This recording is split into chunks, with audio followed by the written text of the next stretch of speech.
guys? The Bench Buddies are back, and today we'll be doing our NBA award predictions for this upcoming year. We're 10 games through, and it's kind of a little cheat code here. So what we've seen so far, and before we get into a video, we're gonna start with hitting the subscribe button, hitting the like button, hitting that comment button, and you guys let us know how we're doing. If you want to see more videos, let us know.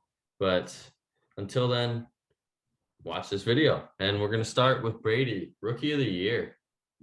So my rookie of the year, I had to go with Cade Cunningham. Might be a little biased, I will admit, but I think other options that are great, Mobley, Jalen Green, Davion Mitchell. However, I think Cade's versatility and being able to defend while putting up numbers is what's going to get it for him this year. I think, he still got to ease into it. He didn't play the first couple games with the ankle and stuff, averaging 11, 6, and 3. But I think over time he's going to be fine. He's going to fit into the system, and young team, but I think he's going to bring him to the upside. No, I'm going with Mobley here, and I think strictly just because he's got Jarrett Allen to learn from. One of the best shot blockers in the game, and Mobley, with his length and versatility on the court, being able to actually run like guard. That's going to be big for him down the stretch. And I think that, this award is going to be, between one of these two guys, including and Jalen Green. But we both are not fans of Jalen Green, so we're not picking him.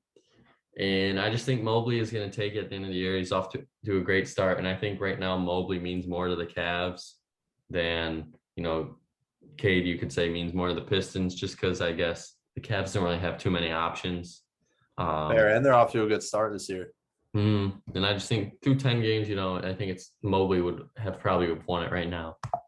But for the next, we're going with most improved. We're both going with Jordan Poole here, and I think it's going to be huge with him.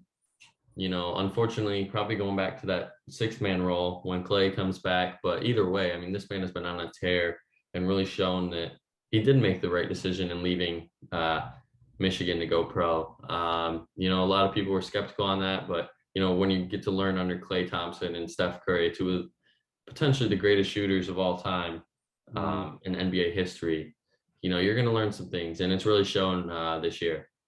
Yeah, for sure. This guy upgraded. I guess upgraded. He went from shooting or averaging 12 a game to 18, 1 to 3 rebounds, and like 1 to 4 assists. So those numbers alone for a winning or a losing team, just in 1 year difference in a professional league, that's insane to have that much of a split in 1 year.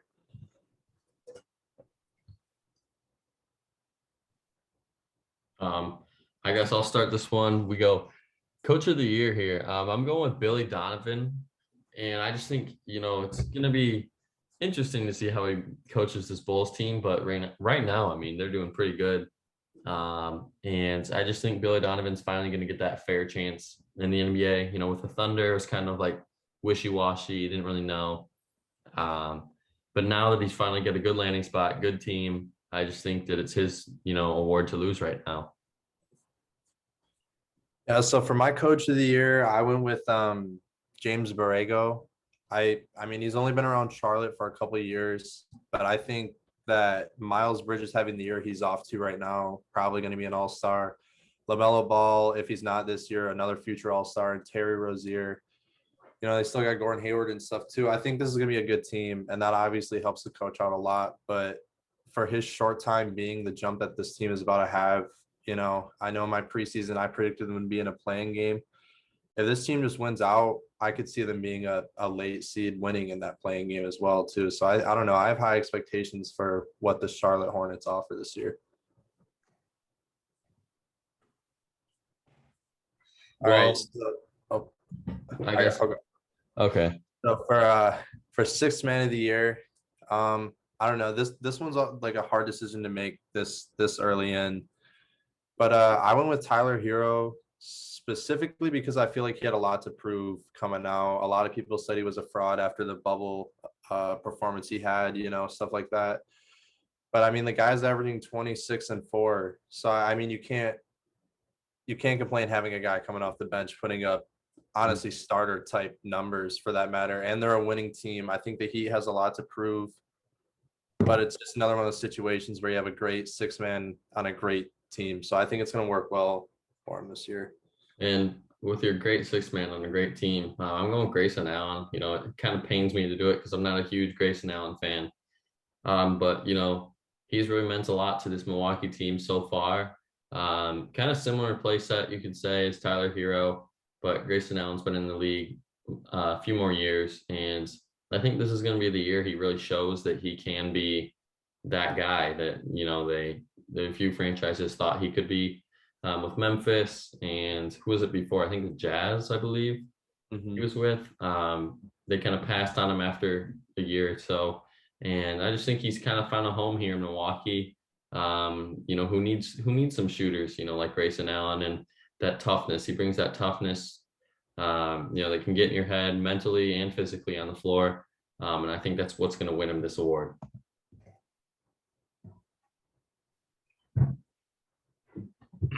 But the defensive player of the year, I'm going with Giannis here. I think it's gonna be tough for him to win 3 MVPs in a row. But you know how he is on the defensive side of the ball. Like it's tough to score on Giannis. With his wingspan, you know, reaching pretty much, it feels like one side of the baseline to the other. Um, I don't know. It's just insane how Giannis can dictate so much of the game. And you know, it's always a team game, but really, like this Bucks team runs through Giannis. And if he is a good game, you know, it's pretty much almost a guaranteed win. And I think this year he's going to do more things than just score the ball. You know, with with the talent on that team, and I think that's really what's going to win him the Defensive Player of the Year. All right. So for my defensive player of the year, I wanted to go with someone other than Rudy Gobert specifically, but I feel like this one's such a toss up too because this one is strictly based off performance. It could be anyone any year, but I went with Matisse Thybulle from the 76ers. And I say that because this guy, you know, he's a shooting guard, small forward, guaranteeing you 2 steals, 2 blocks a night, and he's locked for the most part. But I think what really separates him is how versatile he is, like how many different positions on the floor he can actually guard. You know, that's why they're so dependent on him. So I mean, he's got big shoes to fill. Ben Simmons was the defensive guy there, so I think you shift Matisse Thybulle up, put him in the spotlight. You know, he's gonna have to lock up those guys now, and I truly think he's capable of it. I think he's gonna be put in positions to help him win games, and yeah, we'll see. And then our MVPs, I'm going with Curry. You know, Steph has been cooking through these first 10 games, and he's back to pretty much NBA final Steph Curry, it feels like. Last night dropping a 50 piece and pretty much cruising to a win, it felt like, for the Warriors. And he means so much to this franchise, the community, you know, that I just don't see him slowing down, especially when Clay comes back, because, you know, you're going to have to worry for Clay.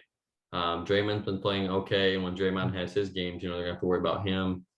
And Jordan Poole, you know, we were just talking about who's been lighting it up so far.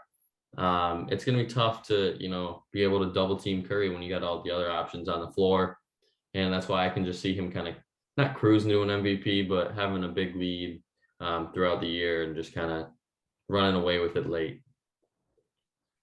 All right, for my MVP, I went with the greatest scorer of all time, Mr. Man himself, Kevin Durant. This guy's averaging 30 points, 9 rebounds, and 5 assists already this year. I mean, this guy's obviously established himself in the league for years and debatably would have been last year's MVP if he wasn't battling the hamstring, you know, all the injuries he was nagging throughout that season. But I don't know. I mean, such similar guys. Both these guys were teammates. They mean everything to their team. So I think both are very fair options, but I gotta stick with Kevin Durant on this one. And that'll conclude it for today's video. If you like, you know, this kind of NBA products, we're gonna hopefully be putting some more stuff out here soon. But until next time, the Bench Buddies are out.